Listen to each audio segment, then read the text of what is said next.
नमस्कार दोस्तों, पास क्लासेस में आपका स्वागत है। आज हम जो है जीआईसी की जो मेंस की क्लास है, तो एक निबंध की क्लास चल रही है और इधर जो है व्याकरण की क्लास चल रही है।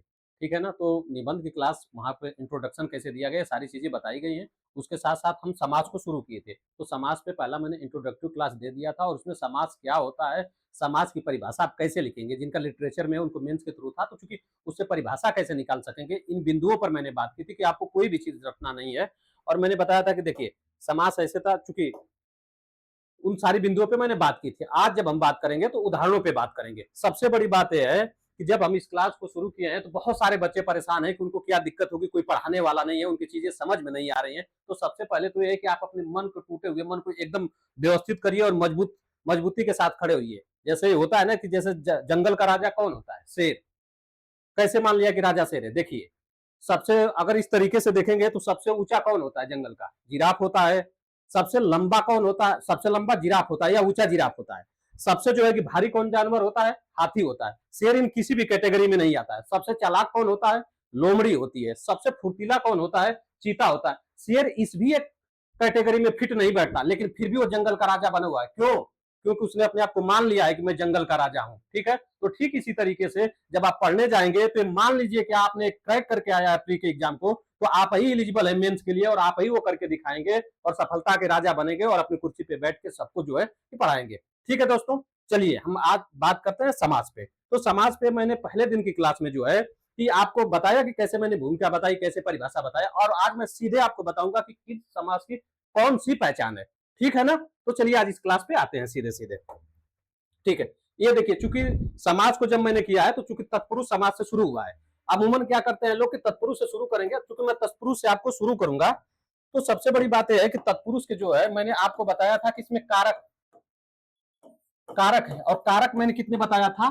कारक होते हैं 8, लेकिन इसमें से 6, और 6 में मैंने आपको बताया था कि आप कर्ता को छोड़ दीजिएगा और एक संबोधन कारक को छोड़ दीजिएगा। आप चूंकि ये बताइए कि अगर मैं 6 प्रकार बताऊं, उससे अच्छा है कि मैं कोई छोटा छोटा, ताकि आपकी मजबूती बनी रहे। पहले बोझिल नहीं करता हूं क्लास को, धीरे से पहले छोटे निपटाता हूं, फिर बाद में मैं तत्पुरुष की तरफ आता हूं। ठीक है? तो आइए सबसे पहले मैं पीछे से चलता हूं, ताकि आपको बिल्कुल भी पता ना चले कि समाज की क्लास कैसे चल रही है। ठीक, आइए चलते हैं। जैसे ये देखिए, बहुब्रीहि समास है, सीधा सीधा बहुब्रीहि समास। ठीक है ना? अच्छा, बहु से ऐसे याद कर लिया आप ट्रिक से। बहु मतलब बहुत। अब बहुत का क्या होगा? बहुत सारे इसके जो है कि शब्द आपको मिल जाए। ठीक है ना? यानी बहुत सारे शब्द किसमें मिलेंगे? जो पर्यायवाची होगा। तो अगर आपको बहुब्रीहि समास पहचानना हो, तो अगर किसी में पर्यायवाची शब्द मिल जाए तो सीधे सीधे आप जो है कि सीधे बहुब्रीहि समास मान लेंगे। ठीक है? सिर्फ और सिर्फ बहुब्रीहि समास। बिल्कुल आप परेशान मत होइए। जैसे आपको मैंने पिछली बार बताया था कि दोनों पद अप्रधान होते हैं, इन सारी चीजों को भूल जाइए। उस दिन जो मैंने बताया वो बताया कि इसकी मैंने कैसे व्याख्या की थी। आज मैं व्याख्या कर रहा हूं कि सिर्फ और सिर्फ किसी शब्दों के स्थान पर उसके पर्यायवाची रख दीजिए, आपको अपने आप बहुब्रीहि की पहचान आ जाएगी। चलिए देखते हैं। जैसे लंब है उदर जिसका। अब देखिए, लंब है उदर जिसका गणेश। पूरे शब्दों में लंबोदर है। अब लंबोदर का पर्यायवाची क्या होगा? जब आप पर्यायवाची शब्दों में जाएंगे तो आपको लंबोदर का पर्यायवाची क्या मिलेगा? गणेश। इससे पता चलता है कि अब हमारी अगली क्लास जो है वो पर्यायवाची शब्दों पे होने वाली है। ठीक, तो देखिए, ठीक है, दशानन। अब देखिए दशानन, फिर से आप पर्यायवाची शब्दों में जाएंगे और दशानन का आप देखेंगे कि उसका पर्यायवाची शब्द क्या है? रावण। मतलब कितना आसान है ना कि कीवर्ड्स इसका क्या हो गया? सिर्फ कि पर्यायवाची शब्द। ठीक है ना? बिल्कुल आप जो है कि कोई जरूरत नहीं है समास विग्रह करने की और कुछ भी करने की, बस इतना सा जाने। अब देखिए, जैसे है ना चक्र है, पाणी। देखिए, और दूसरी ये चीज, अगर आपको सीधे सीधे ये दे दे कि इसमें कौन सा समास है, और जैसे समास विग्रह हुआ बीच में जिसमें है आ जाए, देख रहे हैं ना, चक्र है, पाणी, नहान है जो, तो सबके सब जो है कि बहुब्रीहि समास आ जाएंगे। अब देखिए, महावीर। महावीर हनुमान को कहते हैं। ठीक है? महान है जो वीर, तो सीधे सीधे। अब आप उस लाइन देखेंगे, चतुर्भुज, विष्णु, प्रधानमंत्री, प्रधान। ऐसे देखिए कितनी चीजें बहुत आसान है। अब देखिए, पंकज। पंकज का पर्यायवाची क्या है? कमल। मुझे नहीं लगता है कि अब आपको कोई दिक्कत होने वाली है बहुब्रीहि समास को पहचानने में। ठीक इसी तरीके से मैं सारे के सारे गिरधर। गिरी का मतलब पर्वत और धर का मतलब धारण किया। कौन धारण किया? कृष्ण ने धारण किया, तो कृष्ण हो जाएंगे। पीताम्बर। पीत है अंबर। पीत है अंबर। पीला अंबर किसके थे? वो कृष्ण के थे, तो ये कृष्ण हो जाएंगे। निशाचर। निशाचर कौन होता है? राक्षस होता है। देखिए, हर चीज का पर्यायवाची है। इसका मतलब ये है कि अगर बहुब्रीहि समास पहचानना होगा तो अगर आपने सीधे और सीधे पर्यायवाची शब्दों को पकड़ लिया तो बहुब्रीहि समास खत्म। ठीक है दोस्तों, अगली चीजों पे चलते हैं, अगले पॉइंट आउट पे चलते हैं। अब हम आते हैं, देखिए, द्वंद्व समास। द्वंद्व हमेशा बना रहेगा। ठीक है ना? द्वंद्व का मैंने क्या बताया था, इसमें क्या था, द्वंद्व में दो पकड़िए, इसमें क्या था, दो, दो मतलब दो, इसमें दोनों पद क्या हो जाएंगे, प्रधान। अच्छा, प्रधान का मतलब क्या बताया था मैंने, अविकारी।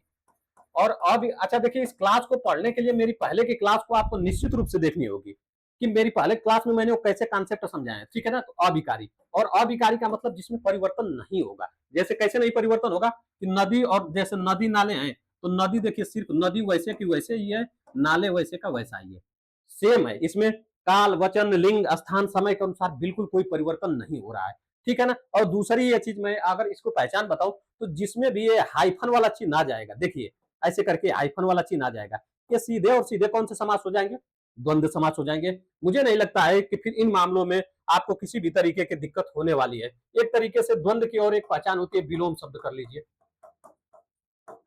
जैसे मैंने बहुब्रीहि समास का बताया कि पर्यायवाची शब्द है, ठीक उसी तरीके से द्वंद्व समास का मैंने बताया विलोम शब्द। जैसे ही आप विलोम शब्द, जैसे माता पिता, तो माता और पिता, माता का उल्टा क्या होगा, पिता ही होगा ना विलोम शब्दों में, ठीक है ना। तो इस तरीके से देखिए, नर है तो नारी हो गया, खरा है तो खोटा हो गया, खरा मतलब शुद्ध है, ठीक है ना, ऐसे करके। राधा है तो कृष्ण हो गए, ठंडा है तो गर्म हो गए। मुझे नहीं लगता कि अब आपको कोई भी इसमें दिक्कत होगी किसी भी हालत में। और मैंने इसको आपको ये बताया था कि जैसे इतरेतर द्वंद्व, उस दिन मैंने आपको बताया था कि फिर विकल्प द्वंद्व, और फिर मैंने बताया था कि समाहार द्वंद्व, तीन टाइप के बताए थे। कभी कभी वो पूछ ले कि द्वंद्व कितने प्रकार के होते हैं, द्वंद्व समास, तो द्वंद्व समास तीन प्रकार के होते हैं। और तीनों कौन कौन है, इतरेतर द्वंद्व, विकल्प द्वंद्व, विकल्प में या अथवा बीच में आ जाए, या आ जाए या अथवा आ जाए, ठीक है। समाहार में अंत में आदि आ जाए, जैसे मैंने बताया था कि बहु बेटी, तो बहु बेटी आदि हो जाएगा, घर परिवार आदि हो जाएगा, समझ रहे हैं इस चीज को।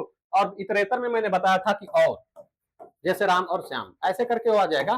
तो इससे आपको पहचान में आ जाएगा कि एक तो विलोम शब्द हो, दूसरा आप हाइफन वाले शब्द, हाइफन, हाइफन मतलब बीच में ये वाला ऐसे रहेगा, ऐसे करके, तो फिर आप पकड़ लेंगे। कोई दिक्कत मुझे नहीं लगता कि कोई आपको दिक्कत होगी। देखिए कितने, अभी कितना, अभी मैंने क्लास शुरू की और दो समास आपको पढ़ा दिया, इतना आसान है ना।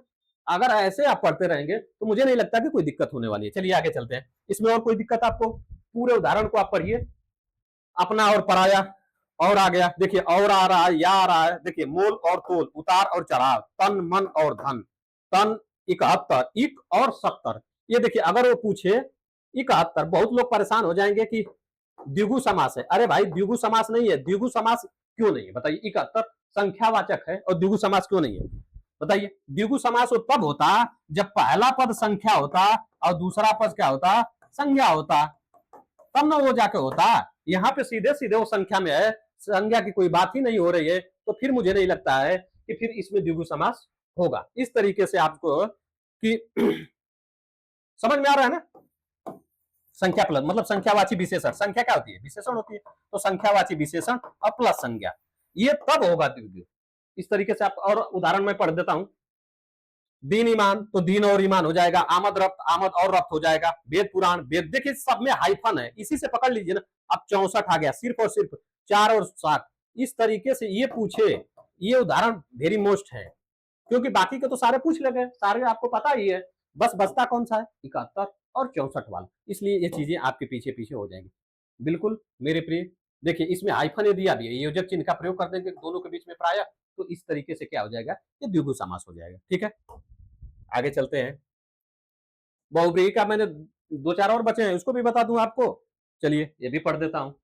त्रिलोचन, अब देखिए पहला पद तो इसका संख्या है मेरे मित्र, देखिए जहां पे अगर इस तरीके का दिया होगा कि संख्या भी दिया हो, तो उस आप संख्या के हिसाब से कि जिसका पहला पद क्या है, संख्यावाची है, वो हो जाता है द्विगु।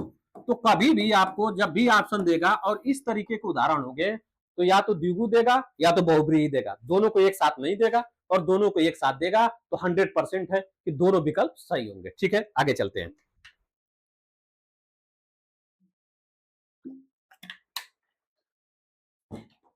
इस तरीके से देखिए, चंद्रमौली, चंद्र है मौली, अब चंद्र है मौली मतलब, मौली मतलब जिसके मस्तक पे चंद्रमा है, चंद्रमा किस देवता के मस्तक पे, शिव के। देखिए सबके अर्थ कुछ ना कुछ निकल रहा है, एक तरीके से बहुब्रीहि की एक भी पहचान कि पर्यायवाची है, उसके साथ साथ जो कुछ अर्थ तो कुछ हो, लेकिन एक तीसरा अर्थ निकले उसके, ठीक है ना, इन सारे चीजों से एक अलग अर्थ निकले तो बहुब्रीहि हो। बिल्कुल खत्म। चलिए आगे चलते हैं।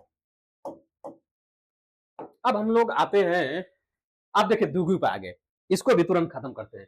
द्विगु समास। अब देखिए द्वि, द्वि का मतलब दो, और गु का मतलब गाय, दो गायों का समूह।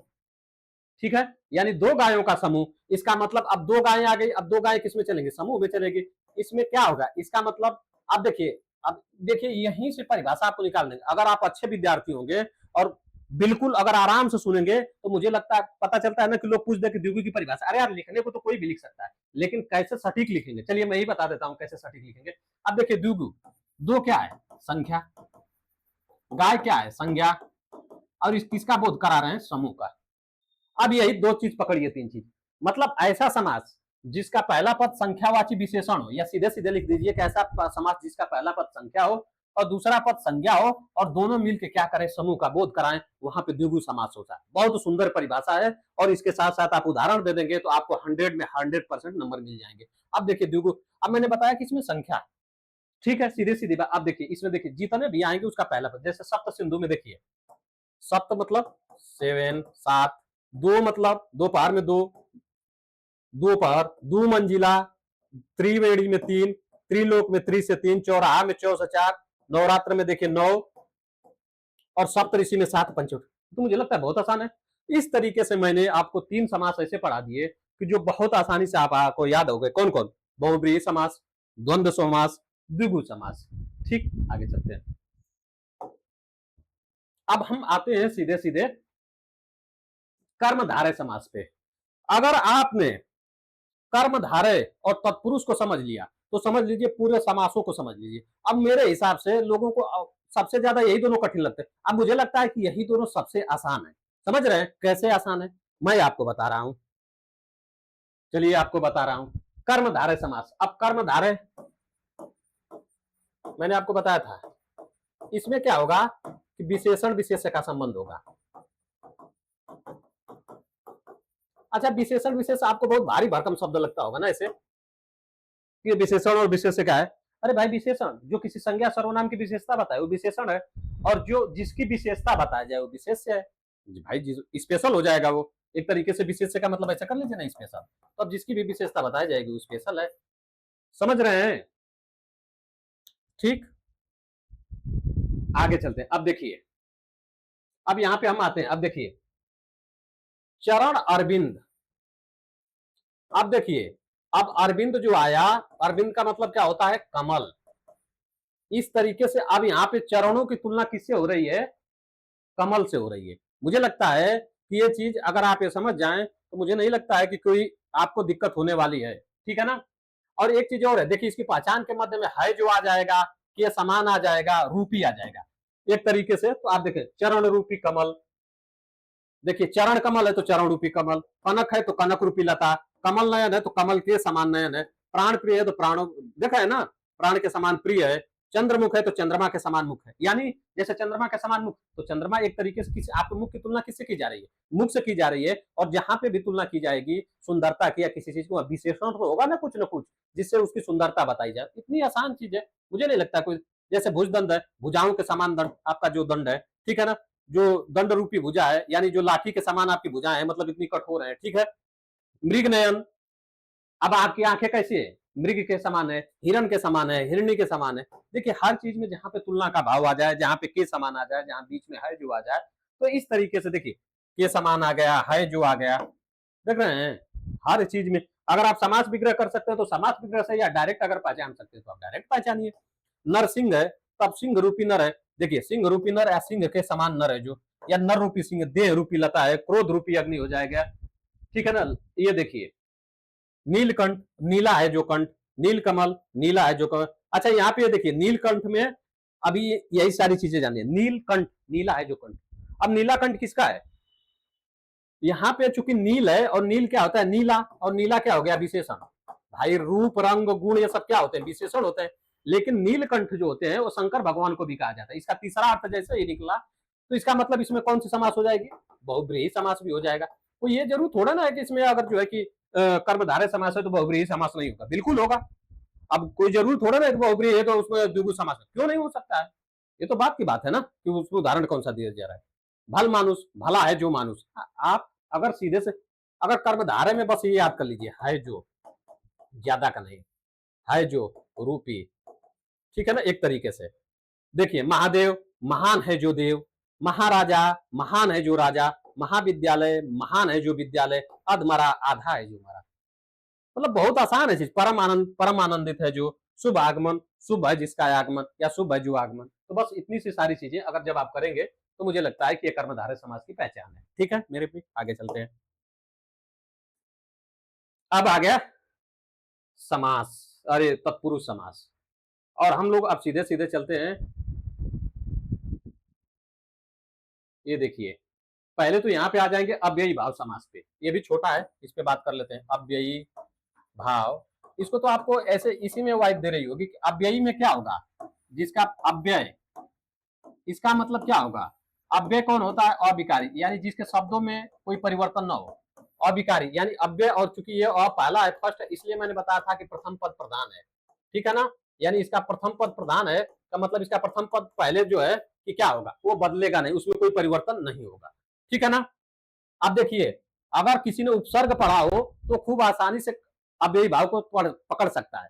अगर इतनी सारी चीजें छोड़ दी ना कि मैंने क्या लिखा है, उपसर्ग जानिए, इसी में उपसर्ग आएगा, ठीक है। अब उपसर्गों के साथ बहुत सारी चीजें हैं, ठीक है ना। अगर स और स उपसर्ग आ जाएगा, स प्लस स और स आ जाएगा, तो इसको बस आप रख लीजिएगा किसमें, बहुब्रीहि समास में, ठीक है ना। इसको आप किसमें रखेंगे, और अ और अन, ठीक। अगर अ और अन उपसर्ग रखेंगे, यही देखिए, यहीं पे अंतर पैदा करना है। मैं आपको सीधे सीधे बता दे रहा हूं। अब यही भाव समास के लिए सीधे सीधे आप क्या पढ़ेंगे, इसका सीधा सा एक सिंपल सा फार्मूला है, उपसर्ग प्लस संज्ञा। अगर ये जहां पे भी उपसर्ग आ जाएगा सबसे पहले, उसमें क्या होगा, अब यही भाई, लेकिन किसको किसको छोड़कर। अरे भाई, जैसे आप पढ़ते होंगे, जैसे आप मान लीजिए कि अक्री के जैसे बहुत पीरियाडिक टेबल पढ़े होंगे ना, तो पीरियाडिक टेबल पढ़ने में कि सबके अंदर इनके अंतर्गत ये इलेक्ट्रॉन है, इनके अंतर्गत उस हिसाब से माना जाता है। लेकिन आप जब जाएंगे अक्री गैसों में, हीलियम, नियान, आर्गन, क्रिप्टॉन, जेनान, रेडान, तो उनके में तो क्या होती है, उनके तो फुलफिल होते हैं ऑक्टेट, उनके सारी चीजें तो फुल होती है, तो फिर उनको कैसे जीरो में रखा जाता है, ठीक है ना। ठीक इसी तरीके से ये उपसर्ग प्लस संज्ञा है। तो चलिए आप देखिए, जिसमें 100 और 100 उपसर्ग आ जाएगा वो हो जाएगा बहुब्रीहि, और जिसमें अ और अन उपसर्ग हो जाएगा वो हो जाएगा तत्पुरुष। इस तरीके से अगर इन आप चारों को याद कर लें तो मुझे नहीं लगता है कि फिर आपको कोई दिक्कत होने वाली है, ठीक है ना। इस तरीके से देखिए, तो सर और सर, अब देखिए इसमें हम लोग चलते हैं। अब देखिए प्रतिदिन में, क्या इन चारों में से कोई उपसर्ग आ रहा है, प्रतिदिन में नहीं आ रहा, इसका मतलब है बेबी, आजन्म, आ, यथा, ये सब अनु, भर, प्रति, हाथ, बे, ठीक है ना, हाथों हाथ, हाथों वही हाथ में। अगर आपने उपसर्ग जान लिया तो समझ लीजिए कि आपने अव्ययी भाव समास जान लिया। और उपसर्ग जानने का तरीका क्या होता है, मान लीजिए आप उपसर्ग नहीं जानते, कुछ नहीं जानते, जीरो जानते हैं, आपको कोई मतलब नहीं है कि उपसर्ग जानिए, ठीक है ना। शब्द कैसे बनाए जाते हैं, उपसर्ग कैसे पहचानेंगे, उससे संबंधित शब्द खोजिए। जैसे आजन्म है, ठीक है। अब ऐसे शब्द सोचिए, आ से अगर कोई शब्द बन रहा है तो फिर आराम हो जाएगा कि नहीं, आराम जैसे हो जाएगा, आजन्म भी हो जाएगा, ठीक, आवारा जैसे हो जाएगा। इसका मतलब आ तो कॉमन है, बाकी सारे शब्द उसमें आगे जुड़ रहे हैं और नए शब्द बन रहे हैं, तो जो शब्द कॉमन है वही उपसर्ग हो जाएगा, वो जिसके बाद। तो बहुत आसान है चीज ये, ठीक है। देखिए इस तरीके से आप कर ले जाएंगे, मुझे पूरी तरीके से विश्वास है। आगे चलते हैं हम लोग अगले क्लास में। उम्मीद है इंटरेस्टिंग चीज है, आपको खूब आसानी से समझ में आ रहा होगा। अब देखिए, अब आ गया तत्पुरुष। अब तत्पुरुष आएगा तो आप लोग क्या करेंगे कि घबराएंगे। अब मुझे नहीं लगता है कि आप लोगों को घबराने की जरूरत है। थोड़ा सा एक बार देख लीजिए, कोई दिक्कत हो तो मुझे बताइए, ठीक है।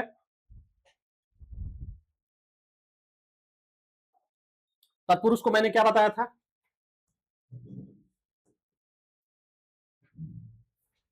तत्पुरुष फिर से बता रहा हूं।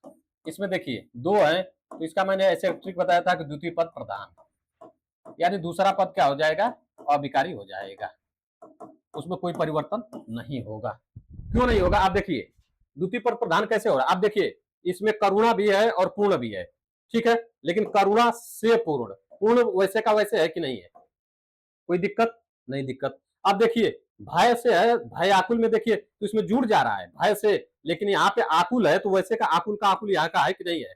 रेखांकित है तो रेखा प्लस अंकित है, अंकित वैसे का वैसे पड़ा हुआ। शोकग्रस्त है तो देखिए इसमें तो जुड़ रहा है, इसके बाद कुछ जुड़ रहा है, इसके बाद कुछ भी नहीं जुड़ रहा है, और इसके बाद जिसमें भी कुछ भी नहीं जुड़ेगा समझ लीजिए कि वो तत्पुरुष समास है। अगर आपके पास थोड़ा सा भी अगर दिमाग लगाएंगे तो इससे जान जाएंगे कि ये चीजें हैं। चलिए, मद से अंधा, मन से चाहा, देखिए अब होता क्या है, अब आपको बताते चले। तो द्वितीय प्रधान यही है कि दूसरा वाला पद जो है उसमें कोई परिवर्तन, उनके शब्दों में हेर फेर कोई भी गुल्ला गवारी जैसे कहते हैं गाँव में ना कि कर लेंगे, कुछ नहीं कर पाएंगे, वो वैसे का वैसे पड़ा रहेगा। ठीक है, इसी से आप पहचान जाएंगे। ठीक है, और मैंने द्वितीय पद प्रधान बता दिया। देखिए इसमें सबसे बड़ी बात क्या है, दो पद होते हैं समास में, क्या होंगे, दो पद होंगे, इनको जोड़ेंगे आप योजक से जोड़ लीजिए, किससे जोड़ेंगे, कारक से जोड़ लीजिए, विभक्ति से जोड़ लीजिए, क्या जोड़ लीजिए, अब किसी से जोड़ लीजिए। अगर इन्हीं दोनों को, अगर इन्हीं क्या करेंगे, ये जो कारक है इसी को आप हटा देंगे। कारक सीधा सीधा तत्पुरुष में क्या है, पुरुष के पास क्या होती है, कार होती है, तो कार से क्या हो जाएगा, कारक हो जाएगा। इस तरीके से आप याद कर पाएंगे। अब चलिए देखते हैं कैसे। अब मैंने बताया कि 8 कारक होते हैं, कर्ता, कर्म, करण, संप्रदान, आपादान, संबंध, अधिकरण, संबोधन। आप कर्ता को छोड़ दीजिएगा, संबोधन को छोड़ दीजिएगा, बचे के बीच में 6, उसी पे मैं बात करता हूं। अब देखिए कर्ता को छोड़े मैंने, फिर क्या बचा, कर्म। कर्म को से, कर्ता ने कर्म को, याद करिए कि कर्ता ने कर्म को, मेरे साथ बोलिए, कर्ता ने कर्म को, कर्ता ने कर्म को, कर्ता ने कर्म को। तो देखिए गगन चुंबी, तो गगन को चूमने वाला, देखिए को आ रहा है कि नहीं, यश प्राप्त, यश को प्राप्त, चिड़ी मार, चिड़िया को मारने वाला, ग्रामगत, ग्राम को जाने वाला, रथ चालक, रथ को चलाने वाला। अच्छा रथ का क्या होगा, रथ को चलाने वाला होगा। जेब कतरा क्या होगा, जेब को काटने वाला होगा, जेब का काटने वाला नहीं होगा, जेब को काटने वाला होगा। इस प्रकार जिसमें को आ जाएगा ऐसे करने पे आप तुरंत मार देंगे। देखिए जिसमें भी व्यक्ति आएंगे, जिसमें भी कारक आएंगे मेरे प्रभु, वो समझ लीजिए कि वो तत्पुरुष है, सीधी सी बात। आगे चलते हैं। अब देखिए करुणा पूर्ण का मतलब करुणा से पूर्ण होगा, ठीक है ना। आकुल, भय आकुल, तो भय से आकुल होगा, रेखा से अंकित होगा। देखिए सब में से आ जाएंगे, सब में से आ जाएंगे। कर्ता कर्म, कर्ता ने कर्म को करण से, याद करिए कि कर्ता ने कर्म को करण से। देखिए जैसे जैसे मैं आगे बढ़ रहा हूं एक राइमिंग बनेगी, आप उसको याद करिएगा, कर्ता ने कर्म को करण से। ठीक, आगे चलते हैं। संप्रदान, चतुर्थी विभक्ति। अब संप्रदान में क्या होगा, कर्ता ने कर्म को करण से संप्रदान के लिए। आपको इतना तो, अब यार जीआईसी मेंस देने जा रहे हैं तो मुझे तो नहीं लगता कि विभक्तियों में किसी को दिक्कत होगी। नहीं, आप कोई जरूरी थोड़ा ना है कि संस्कार दिक्कत हो भी जाएगी तो क्या है, हम बता रहे हैं, बस बस इतना सा जान लीजिए। विभक्ति के लिए है। अब देखिए प्रयोगशाला, तो प्रयोग के लिए शाला होगी, देखिए के लिए आ रहा है। स्नान घर, तो स्नान के लिए घर। अच्छा अभी इसके पहले मैंने बताया कि स्नान को घर होगा, नहीं होगा ना। स्नान से घर होगा, नहीं होगा ना। स्नान के लिए घर होगा। ठीक, यज्ञशाला, यज्ञ की शाला, गौशाला। देख रहे हैं जितने में शाला शाला है, ठीक है ना। वो वाला साला नहीं, गाली फाली वाला साला, सास ससुर नहीं, बता दे रहे हैं आपको, ये साला दूसरा वाला साला है, लेबोरेटरी और सब सारी चीज, स्थान निवास स्थान, ठीक है ना। ठीक है, ये जगह से संबंधित है। देशभक्ति, देश के लिए भक्ति। डाक गाड़ी, डाक के लिए गाड़ी। परीक्षा भवन, परीक्षा के लिए भवन। हथकड़ी, हाथ के लिए कड़ी। अगर इसी को आप पढ़ते जाएंगे तो आपको समझ लीजिए समास सबसे अच्छा होता है। समास और संधि के बारे में कहा जाता है, आपको कितना समझ में आ रहा है कितना नहीं समझ में आ रहा है, सिर्फ आप उनके उदाहरणों को एक बार जो है दिन भर में वाचन कर लीजिए, ऐसे 3 से 4 दिन कर लीजिए, फिर आपके सामने वैसे उदाहरण बैठेंगे और आप उनके बीच में जो शब्द है, जैसे किसी में के लिए आ जाएगा, किसी में से आ जाएगा, किसी में के द्वारा आ जाएगा, खूब आसानी से पहचान में आ जाएगी चीजें। ठीक है,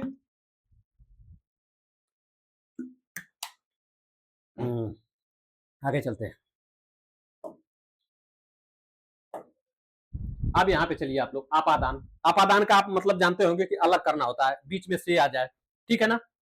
अब देखिए धनहीन हो गया तो धन से हीन हो गया। अब एक तरीके से अलग ही तो हो रहा है यार, उसके पास धन नहीं है तो धन से अलगाव नहीं हुआ उसका, धन से गरीब है। पथ भ्रष्ट, पथ से भ्रष्ट हो गया। पदच्युत, पद से च्युत हो गया। देश निकाला, देश से निकाला हो गया। ऋण मुक्त, ऋण से मुक्त हो गया। ऋण से मुक्त हो गए तो क्या आप ऋण से अलग हो जाएंगे ना, एक तरीके से किसी भी चीज से मुक्ति वो आपके अलगाव को दर्शित करती है, ठीक है। तो इसी तरीके से गुण से हीन हो जाएंगे, पाप से। देखिए सब में से, सब में से बस ऐसे आप राइमिंग करते जाइए, आपको बिल्कुल दिक्कत नहीं हो। आप बचता है संबंध, लास्ट वाला बचता है। अब संबंध जब होगा, हमारा किसी न किसी से संबंध होगा। अब जैसे राजपुत्र है तो राजा का पुत्र है, संबंध बना कि नहीं, वो पुत्र किसका है, राजा, यानी राजपुत्र का संबंध किससे है, राजा से है। अब वो राजाज्ञा है तो राजा की आज्ञा है, तो संबंधन किसकी आज्ञा है? राजा की आज्ञा। पराधीन पर के अधीन है, राजकुमार राजा का कुमार है, देश रक्षा देश की रक्षा है, शिव का आलय शिवालय शिव का आलय, गृह स्वामी गृह का स्वामी, विद्यासागर विद्या का सागर। समझ रहे हैं कितनी आसान है, राइमिंग से बोलेंगे। लास्ट है अधिकरण। अधिकरण की पहचान क्या होती है? जिसमें में आ जाए या पर आ जाए, ठीक है ना। जैसे कुर्सी पर मेज पर ये सब सारी चीजें होती है ना, तो सब अधिकरण। जिसपे कोई जिसका आधार हो, अधिकरण का मतलब क्या हो? आधार, ठीक है ना। अब देखिए शोक मग्न शोक में या पर आ रहा है ना। पुरुषोत्तम पुरुषों में उत्तम, आप बीती आप पर बीती, गृह प्रवेश गृह में प्रवेश। पढ़ते जाइए इसको, बाकी मैंने एकदम खूब अच्छे से बता रखा है आपको। पहचान जानिए, फिर उसके बाद लोकप्रिय लोक में प्रिय, धर्मवीर धर्म में वीर, कला में श्रेष्ठ आनंद में मग्न। इस तरीके से अगर बार बार ये चीजें पढ़ते रहेंगे तो मुझे नहीं लगता है कि कोई भी दिक्कत आपको आएगी। इस तरीके से हमारा समास अब खत्म हुआ। और अगला, चूंकि मैंने बताया कि पर्यायवाची पे बात हो रही थी, तो मैं पर्यायवाची पे बात करूंगा। फिर उसके बाद तत्सम और तद्भव पे, और बहुत तेजी से, जिससे आपके प्रश्न हो सके और बहुत तेजी से निकलते हुए हम लोग अपने काम को करेंगे। ठीक है मेरे प्रिय, अगले क्लास में मिलते हैं। आपको अच्छी तैयारी करने के लिए अग्रिम शुभकामनाएं। ठीक है, नमस्कार।